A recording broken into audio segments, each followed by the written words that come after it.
Tiba-tiba ada seorang wanita datang ke tempat istri Nabi, yaitu Siti Aisyah, Sayyidah Aisyah radhiyallahu taala anha. Ini si wanita, karena ingin menyampaikan rasa cinta beliau kepada Nabi dan duka lara yang luar biasa karena ditinggal Nabi wafat, maka sang wanita ini minta izin kepada Siti Aisyah. Wahai Aisyah, kalau engkau perkenankan, aku ingin ziarah makam kuburan Nabi Shallallahu Alaihi Wasallam. Dan kalau engkau izinkan, wahai Aisyah, singkaplah tirai yang menutupi makam Nabi Muhammad Shallallahu Alaihi Wasallam. Kenapa tujuannya? Untuk melampiaskan rasa rindu dan cintanya kepada Nabi Muhammad yang sudah dipanggil oleh Allah Subhanahu wa taala. Setelah Siti Aisyah melihat situasi dan cukupan sepi, maka dipanggillah wanita tersebut, diajak untuk masuk mendekat bilik yang ada makam Nabi Muhammad Shallallahu Alaihi Wasallam. Disingkaplah. Setelah disingkap, maka sang wanita itu datang duduk bersimpuh di depan makam Nabi Muhammad Shallallahu Alaihi Wasallam. Karena rasa cintanya yang sangat luar biasa kepada Nabi, meneteslah air mata yang tidak bisa ditahan. Menetes, tambah lama bukan tambah selesai, semakin deras.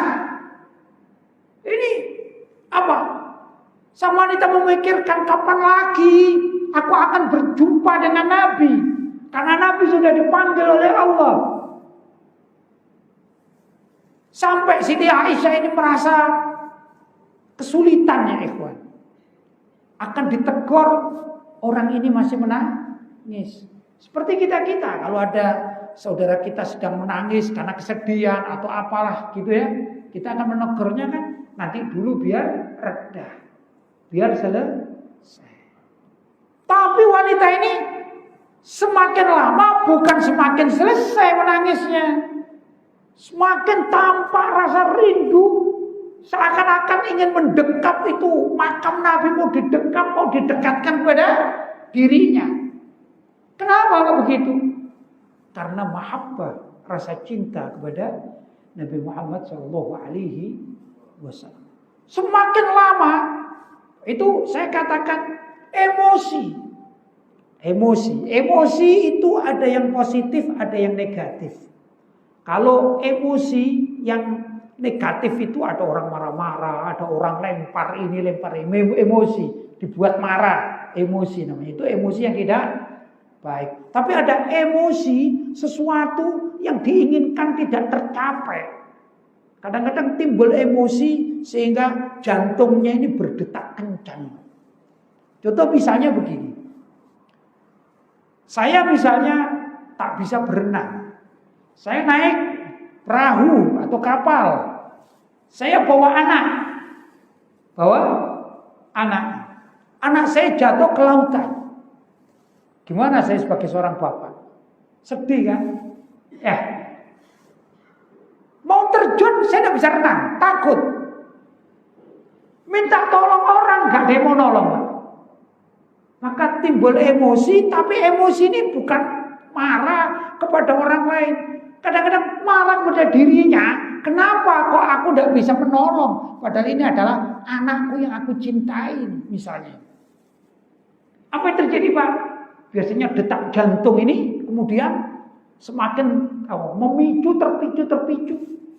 Yang jadi masalah kalau punya penyakit jantungan. Anaknya tenggelam mati, bapaknya sedih, memikirkan, tidak bisa menolong, tidak bisa berbuat apa-apa. Akhirnya bapaknya mati bukan karena tenggelam, tapi mati karena jantung. Bahkan gembira pun bagi orang yang punya sakit jantung itu bahaya kalau gembiranya terlalu berlebihan. Maka kalau ada tempat dinasti apalah rekreasi itu boleh naik Kereta ini bagi yang tidak punya penyakit jantung. Betul? Karena kalau kaget bisa mati kan gitu.